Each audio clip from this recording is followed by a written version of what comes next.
اعوذ باللہ من الشیطان الرجیم بسم اللہ الرحمن الرحیم وما تقدموا لأنفسكم من خیر تجدوه عند اللہ صدق اللہ العلی العظیم۔ برادران اسلام، معزز سامعین کرام، حاضرین جمعہ، دانشوران قوم ملت کے غیور نوجوانوں اور فرزندوں، اسلام کی روشن اور تابناک تاریخ رکھنے والے ملک کے جیالوں، بادائے توحید کے متوالوں، شمع رسالت کے پروانوں، اللہ جل جلالہ و عم نوالہ نے اس کائنات کے اندر ہم سب کو پیدا فرمایا اور پھر ہمارے نفع کے واسطے اس کائنات کو مختلف چیزوں سے سجایا۔ اس کائنات کو چاند سے سجایا، سورج سے سجایا، اس کائنات کے اندر پہاڑ اور جنگلات بنائے، اس کائنات کے اندر سمندر اور دریا بنایا، اس کائنات کے اندر بے شمار چیزوں کو اللہ رب العزت نے ہمارے واسطے بنایا اور پیدا فرمایا۔ اس کائنات کے اندر، اس دنیا کے اندر جتنی بھی چیزیں پیدا کی گئیں، وہ ساری کی ساری چیزیں ایک دن ختم ہو جائیں گی۔ چاند جو اپنی روشنی اور اپنی تابانی سے پوری دنیا کو منور اور روشن کرتا ہے، یہ چاند ایک دن ختم ہو جائے گا۔ سورج جس کی زوفشانی سے ہم اور آپ نفع اٹھاتے ہیں، ایک دن یہ سورج بھی ختم ہو جائے گا، یہ آسمان ختم ہو جائے گا، یہ زمین ختم ہو جائے گی، یہ ستارے اور سیارے ختم ہو جائیں گے، پہاڑ اور جنگلات ختم ہو جائیں گے، دریا، ندی اور نالے یہ بھی ختم ہو جائیں گے۔ دنیا کے اندر جتنی بھی چیزیں ہیں وہ ساری کی ساری چیزیں ختم ہو جائیں گی، یہاں تک کہ ہم اور آپ بھی ختم ہو جائیں گے، مر کر کے سڑ جائیں گے اور ہماری ہڈیاں بوسیدہ ہو جائیں گی، قبر کے گڑھے میں چلے جائیں گے اور ہمارا جسم کیڑے مکوڑوں کی خوراک بن جائے گا، اور پھر ہم اس دنیا کے اندر جس طریقے سے رہ رہے تھے یہ ساری چیزیں ہم سے اور آپ سے ختم ہو جائے گی۔ دنیا ختم ہونے والی ہے، دنیا کی ساری چیزیں ختم ہونے والی ہیں۔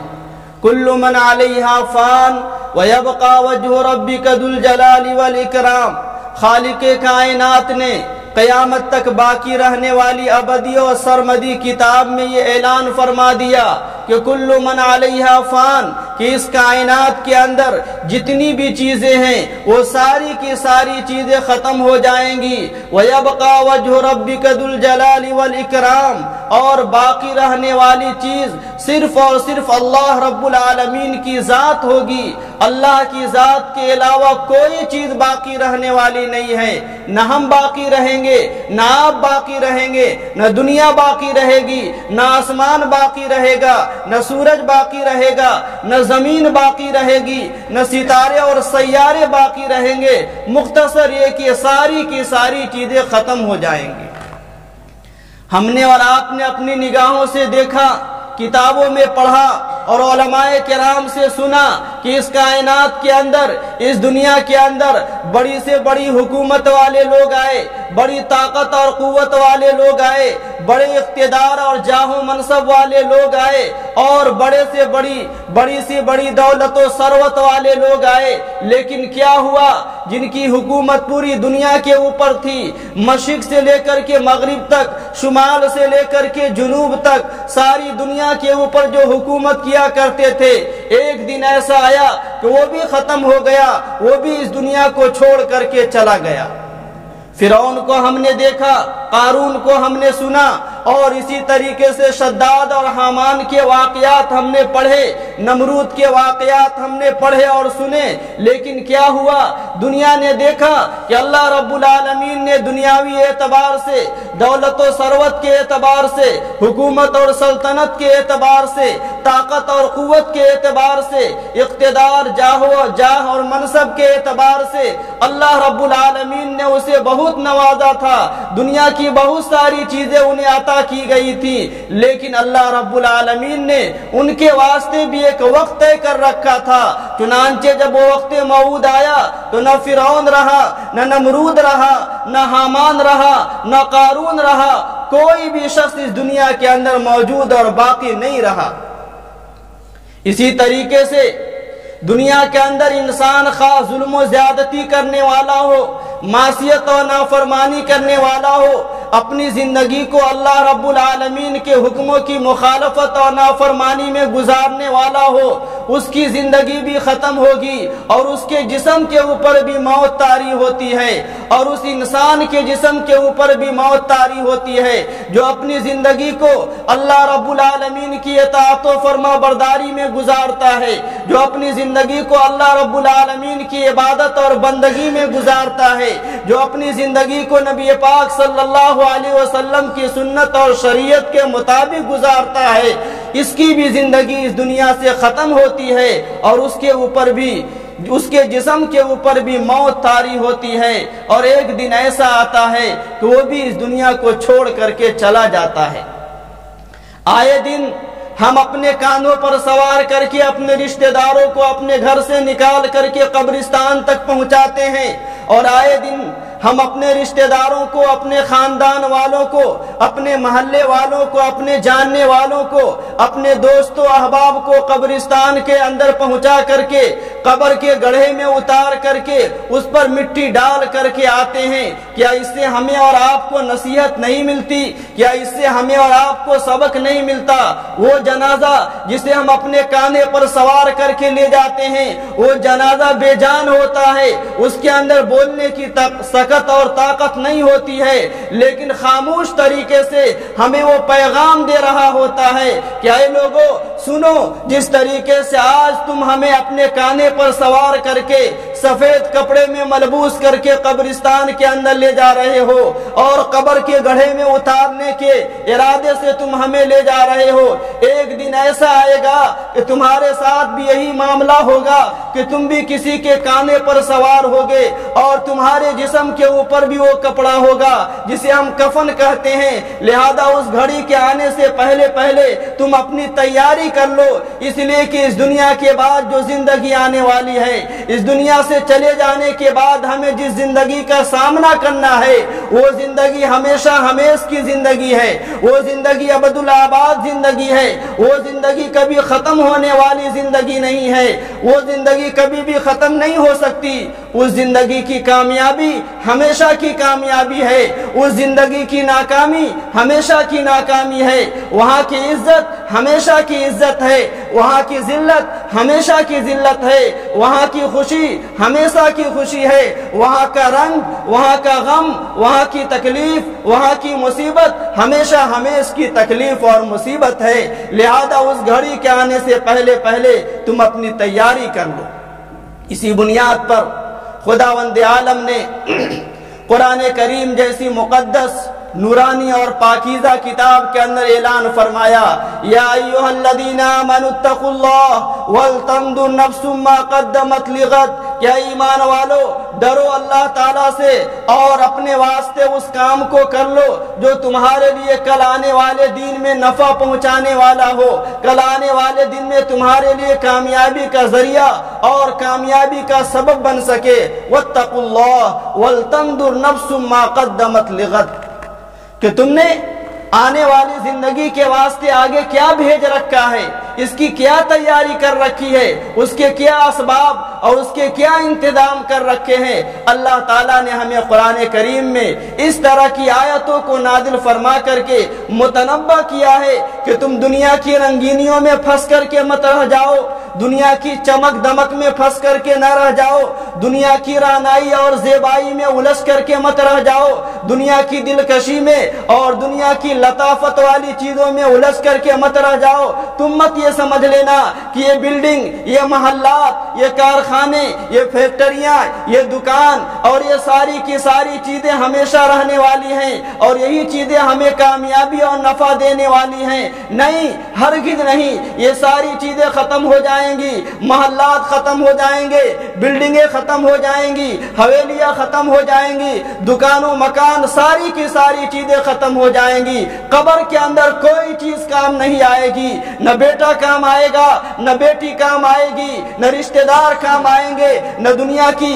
دنیا کی چیزیں کام آئے گی، نہ دولت و ثروت کام آئے گی، نہ حکومت و سلطنت کام آئے گی، نہ روپے پیسے کام آئیں گے، نہ زمین و جائیداد کام آئے گی۔ کوئی بھی چیز قبر کے اندر کام آنے والی نہیں ہے۔ قبر کے اندر اگر کام آنے والی چیز ہے میرے بھائیو، بزرگوں اور دوستو، تو صرف اور صرف وہ اعمال ہے جو اس دنیا کے اندر ہم اللہ کی رضا و خوشنودی کے لیے کر کے جائیں گے، ورنہ کوئی چیز ہمیں قبر کے اندر ساتھ دینے والی نہیں، کوئی چیز ہمیں قبر کے اندر کام آنے والی نہیں۔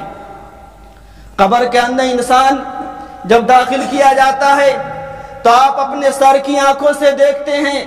کہ قبر ایک ایسی بند کوٹری ہے جس کے اندر کوئی کھڑکی نہیں، جس کے اندر کوئی دروازہ نہیں، جس کے اندر کوئی بستر کا انتظام نہیں، جس کے اندر کوئی لائٹ کا انتظام نہیں، اور ہمیں جو کپڑا پہنا کر کے اور جس کپڑے میں ہمیں ملبوس کر کے اور جس کفن کے اندر ہمیں اس قبر کے گڑھے میں ڈالا جاتا ہے، اس کفن کے اندر کوئی جیب نہیں۔ پتہ یہ چلا کہ وہاں پر انسان کو تنے تنہا رہنا ہے، کوئی چیز کام آنے والی نہیں ہوگی۔ اس قبر کی کوٹری میں اور اس تنہائی کی گھڑی میں صرف اور صرف ہمارے اعمال کام آنے والے ہیں۔ اس لیے میرے بھائیو، بزرگوں اور دوستو، اللہ تعالیٰ نے ہمیں جو زندگی دی ہے، یہ زندگی بہت ہی مختصر سی زندگی ہے، بہت ہی معمولی سی زندگی ہے۔ اس مختصر سی زندگی کو، اس معمولی سی زندگی کو ہم ایسے طریقے سے گزار کر کے جائیں کہ جب ہماری موت کا وقت قریب آ جائے اور ملک الموت ہماری روح کو لینے کے لیے اور ہماری روح کو قبض کرنے کے لیے آئے، تو ایسے موقع پر ہماری نگاہوں کے سامنے فرشتوں کی ایک جماعت کھڑی ہو، ان کے ہاتھوں میں پھولوں کا گلدستہ ہو اور ان پھولوں کے گلدستے کے اندر انواع و اقسام کے طرح طرح کے خوشبو والے پھول ہوں۔ ان پھولوں کی مہک کے اندر، ان پھولوں کی خوشبو کے اندر ہم اس طریقے سے مست ہو جائیں، مگن ہو جائیں کہ ہماری روح پرواز کر جائے، ہماری روح قبض کر لیا جائے، ہم بارگاہ خداوندی میں پہنچ جائیں، اللہ رب العالمین کی بارگاہ میں خوشی اور مسرت کے ساتھ جا رہے ہوں، اور ہمارے جانے کے بعد دنیا والے رو رہے ہوں، دنیا والے رنج اور غم کر رہے ہوں کہ وہ آدمی بھلا کتنا اچھا آدمی تھا، کتنا نیکوکار آدمی تھا، کتنا تہجد گزار آدمی تھا، کتنا عبادت گزار آدمی تھا، اس کی زندگی ہمیشہ اللہ کی عبادت و اطاعت میں گزرتی تھی، اس کا دل مسجد سے لگا ہوا رہتا تھا، وہ مسجد کا کھوٹا آدمی تھا۔ ایسے طریقے سے ہم زندگی گزار کر کے جائیں کہ جانے کے بعد بھی لوگ ہمارا نام اچھے طریقے سے لینے والے ہوں اور ہمارے جانے کے بعد دینی اعتبار سے ہمارے اوپر رنج اور افسوس کرنے والے ہوں۔ آخرت کی تیاری کے واسطے اللہ تعالیٰ نے ہمیں دنیا کی زندگی عطا فرمائی۔ الدنیا مزرع الآخرہ، کہ دنیا آخرت کی کھیتی ہے۔ اللہ تعالیٰ نے ہمیں دنیا میں اس لیے بھیجا تاکہ ہم آخرت کی تیاری کر کے جائیں۔ اللہ تعالیٰ نے ہمیں جو زندگی دی ہے، اس زندگی کو آخرت کی تیاری کے واسطے دی ہے۔ اگر ہم نے اپنی زندگی کو ایسے طریقے سے بنا کر کے رکھی ہے اور آخرت کی تیاری میں ہماری زندگی گزر رہی ہے تو ہمارے لیے بڑا اچھا، تو ہمارے واسطے بڑے اچھے دن آگے آنے والے ہیں اور ہمارے لیے نیک بختی اور خوشی کی بات ہے۔ لیکن اگر ہم نے ایسی تیاری نہیں کی اور آخرت کے واسطے کوئی انتظام نہیں کیا تو پھر ہمارے لیے بڑی مصیبت اور بڑی رنج و غم کی بات ہوگی۔ اس لیے میرے بھائیو، بزرگوں اور دوستو، اللہ تعالیٰ نے ہم میں سے ہر ایک کو باعقل بنایا ہے، ہم میں سے ہر ایک کو سمجھنے کی اور سوچنے کی صلاحیت دے رکھی ہے۔ ہم اپنے گریبانوں میں جھانک کر کے دیکھیں اور اپنی ذات کا محاسبہ کریں، اپنی ذات کا جائزہ لیں کہ ہم جب صبح میں اٹھتے ہیں اور صبح میں اٹھ کر کے اپنی زندگی کو گزارتے ہیں، صبح سے شام ہو جاتی ہے، شام سے رات ہو جاتی ہے، پھر رات سے صبح ہو جاتی ہے، یہ 24 گھنٹے کی زندگی ہماری کیسی گزر رہی ہے؟ یہ 24 گھنٹے کی زندگی اللہ کی اطاعت و عبادت میں گزر رہی ہے یا اللہ کی معصیت و نافرمانی میں گزر رہی ہے؟ یہ 24 گھنٹے کی زندگی سچ بولنے میں گزر رہی ہے، یہ 24 گھنٹے کی زندگی جھوٹ بولنے میں گزر رہی ہے؟ ان 24 گھنٹے کے اندر ہماری زندگی میں نمازوں کا اہتمام ہے یا ہماری زندگی میں نمازوں کا اہتمام نہیں ہے؟ ان 24 گھنٹے کی زندگی میں ہم نے قرآن کریم کی کتنی تلاوت کی، اللہ کے کلام کو کتنا پڑھا اور اللہ کے کلام کو کتنا نہیں پڑھا؟ اس 24 گھنٹے کی زندگی میں ہم نے وہ کتنا کام کیا جس کی بنیاد پر میرا خدا خالق کائنات خدائے ذوالجلال جو ہم سب کا پالنہار ہے، جنہوں نے ہمارے واسطے بے شمار نعمتیں پیدا کی ہے، جنہوں نے ہمیں دیکھنے کے واسطے آنکھ دی، جنہوں نے ہمیں سننے کے واسطے کان دیا، جنہوں نے ہمیں چکھنے کے واسطے زبان دی، جنہوں نے ہمیں چلنے کے واسطے 2 پیر عطا کیے، جنہوں نے ہمیں پکڑنے کے واسطے 2 ہاتھ دیے، جنہوں نے ہمیں کھانے کے واسطے منہ اور دانت دیے، اور بے شمار نعمتیں اللہ تعالیٰ نے عطا کی ہیں۔ ہم اپنی زندگی کو اللہ تعالیٰ کی اطاعت اور عبادت میں کتنی گزارتے ہیں اور ہماری زندگی اللہ کی معصیت اور نافرمانی میں کتنی گزرتی ہے؟ اس کا محاسبہ کرنے کی ضرورت ہے اور اس کا جائزہ لینے کی ضرورت ہے۔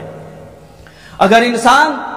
ایک انسان اپنی دکان کھولتا ہے، دکان کے اندر 50,000 کی پونجی لگاتا ہے، ایک کارخانہ لگاتا ہے، کارخانے کے اندر 2 لاکھ کی پونجی لگاتا ہے، ایک فیکٹری کھولتا ہے، فیکٹری کے اندر 5 لاکھ کی پونجی لگاتا ہے، اس کے اندر بہت سارے ورکر کام کر رہے ہوتے ہیں، اس کا ایک مالک ہوتا ہے، اس کے تحت کام کرنے والے افراد ہوتے ہیں، صبح ہوتی ہے، شام ہوتی ہے، شام کے موقع پر وہ دکاندار، وہ مالک، وہ فیکٹری والا اور وہ کارخانہ والا اپنی دکان کا جائزہ لیتا ہے، اپنے کارخانے اور فیکٹری کا جائزہ لیتا ہے کہ آج ہمیں اس کارخانے کے ذریعے سے نفع ہوا یا نقصان، آج ہمیں اس فیکٹری کے ذریعے سے نفع ہوا یا نقصان۔ اگر نقصان ہوتا ہے تو نقصان ہونے کی وجہ تلاش کرتا ہے اور وجہ تلاش کر کے اس کی بھرپائی کی شکلیں اور صورتیں بناتا ہے اور اس کی تدبیریں اختیار کرتا ہے۔ ایک دکان کے نقصان ہونے پر، ایک فیکٹری کے نقصان ہونے پر، ایک دکاندار اور مالک اور کارخانے والا اور فیکٹری والا اس کی بھرپائی کی شکلیں اور صورتیں بناتا ہے۔ میرے بھائی بزرگوں اور دوستوں، کبھی ہم نے سوچا، کبھی ہم نے اپنی گریبان میں جھانک کر کے دیکھا کہ ہم اپنی زندگی گزار رہے ہیں، ہماری یہ زندگی آقائے نامدار، تاجدار مدینہ، خاتم النبیین، سید المرسلین، شفیع المذنبین جناب محمد عربی صلی اللہ علیہ وسلم کی سنت اور شریعت کے مطابق کتنی گزر رہی ہے اور ہماری یہ زندگی آپ کی سنت سے ہٹ کر کے کتنی گزر رہی ہے؟ کبھی ہمیں اس کی توفیق ملی، کبھی ہمیں اس کا موقع ملا، کبھی ہمیں اس کی فرصت ملی؟ اگر نہیں ملی تو میرے بھائیو، ابھی ہمارے سامنے وقت ہے، ابھی ہمارے سامنے موقع ہے، موت کے آنے سے پہلے یہ موقع ہے۔ جب موت آ جائے گی سارا موقع ختم، ساری فرصت ختم، ساری گھڑیاں ختم۔ اس لیے ملک الموت کے آنے سے پہلے حضرت اسرائیل علیہ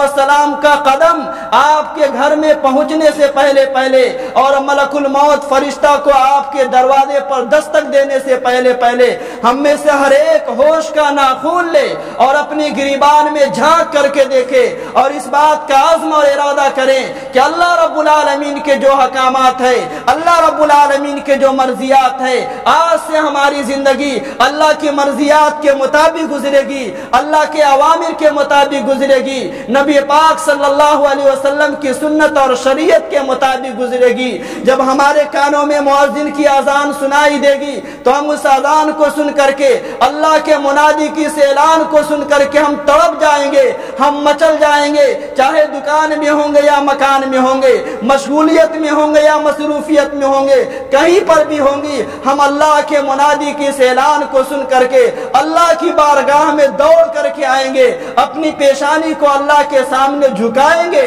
اپنے سر کو سجدے میں رکھیں گے، اللہ کے سامنے اپنے ہاتھ کو پھیلائیں گے، اور اللہ کے سامنے اپنے ہاتھ کو پھیلا کر کے اللہ کے سامنے اپنی حاجت اور اپنی ضرورتوں کو رکھیں گے، اللہ کے سامنے روئیں اور گر گرائیں گے کہ الہ العالمین آپ نے ہمیں اتنی پیاری سی زندگی عطا فرمائی تھی، مجھے تو چاہیے تھا کہ میں اپنی زندگی کو آپ کی اطاعت اور فرما برداری میں گزارتا، لیکن ہائے میری بدنصیبی، ہائے میری بدبختی کہ ہم نے اپنی زندگی کو تیری نافرمانیوں میں گزار دیا، تیری معصیت میں لگا دیا، تیرے حکموں کو توڑنے میں لگا دیا۔ اے الہ العالمین مجھے معاف فرما دیجئے، میرے گناہوں کو بخش دیجئے۔ اے اللہ میں اقراری مجرم ہوں، مجھے اپنے جرم کا اقرار اور اعتراف ہے، میں اپنی غلطی پر نادم اور شرمندہ ہوں۔ ان احساسات کے ساتھ اللہ کے سامنے روئیں گے، اللہ کے سامنے گر گرائیں گے، اللہ کے سامنے معافی مانگیں گے۔ خداوند عالم کو عرش پر جلال آئے گا کہ دیکھو میرا بندہ مجھ سے ڈر رہا ہے، اور میرا بندہ مجھ سے معافی کی، اور میرا بندہ مجھ سے مغفرت کی امید لگائے بیٹھا ہے۔ اللہ رب العالمین اپنے فضل سے، اپنے کرم سے ہمارے گناہوں کو معاف فرمائیں گے۔ اس لیے میرے بھائیوں، بزرگوں اور دوستوں، ہم سب اس بات کی نیت کریں، اس بات کا ارادہ کریں کہ ہم اپنی پوری زندگی کو سنت اور شریعت کے مطابق گزاریں گے، کریں گے انشاءاللہ۔ اس بات کا عزم اور ارادہ کریں کہ جس طریقے سے آج جمعہ کی نماز کی ادائیگی کے لیے ماشاءاللہ سمن پورہ محلہ کے رہنے والے لوگوں سے پوری مسجد بھری ہوئی نظر آ رہی ہے، اسی طریقے سے پانچوں نمازوں میں بھی یہ مسجد بھری ہوئی نظر آئے گی۔ جس طریقے سے نمازیوں کی تعداد ابھی ہے، اسی طریقے سے نمازیوں کی تعداد پانچوں وقت میں ہوگی۔ میرے بھائیو، بزرگوں اور دوستوں، یہ کہیں باہر سے تو نہیں آنے والے لوگ ہیں، یہ کسی دوسرے محلے سے آنے والے لوگ تو نہیں، اسی محلہ سمن پورہ کے ہیں، اسی مسجد کے اطراف و جوانب میں رہنے والے لوگ ہیں، اسی مسجد کے پڑوسی ہیں۔ آخر یہ کہاں سے لوگ آ گئے؟ اسی محلے سے آئے، اور جب عصر کی اذان ہوتی ہے اور جماعت کھڑی ہوتی ہے، مؤذن صاحب اقامت کہتے ہیں، ایسے موقع پر اس مسجد کا پیٹ خالی ہوتا ہے، یہ مسجد خالی ہوتی ہوئی نظر آتی ہے۔ میرے بھائیو، یہ مسجد ہمارے واسطے بد دعا کرے گی اور ہماری زندگی کی ویرانی کی درخواست اللہ رب العالمین سے کرے گی۔ اس لیے میرے بھائیو، بزرگوں اور دوستوں، ہم سب عزم اور ارادہ کریں کہ انشاءاللہ جب تک کہ ہمارے جسم کے اندر سانس چل رہی ہے اور ہمارے جسم کے اندر جان باقی ہے، اور جب تک کہ اللہ تعالیٰ نے ہماری جسم کے اندر روح کو باقی رکھا ہے، اس وقت تک ہم اپنی ساری زندگی کو اور زندگی کے ایک ایک لمحے کو، زندگی کی ایک ایک ساتھ کو، زندگی کی ایک ایک گھڑی کو اللہ رب العالمین کی مرضیات کے مطابق گزاریں گے، جناب محمد الرسول اللہ صلی اللہ علیہ وسلم کی سنت اور شریعت کے مطابق گزاریں گے۔ اللہ تعالیٰ سے دعا فرمائے کہ اللہ تعالیٰ ہم سب کو دین کی صحیح سمجھ عطا فرمائے اور اپنی مرضیات کے مطابق پوری زندگی گزارنے کی توفیق مرحمت فرمائے۔ آمین ثم آمین، وما توفیق الا باللہ العلی العظیم۔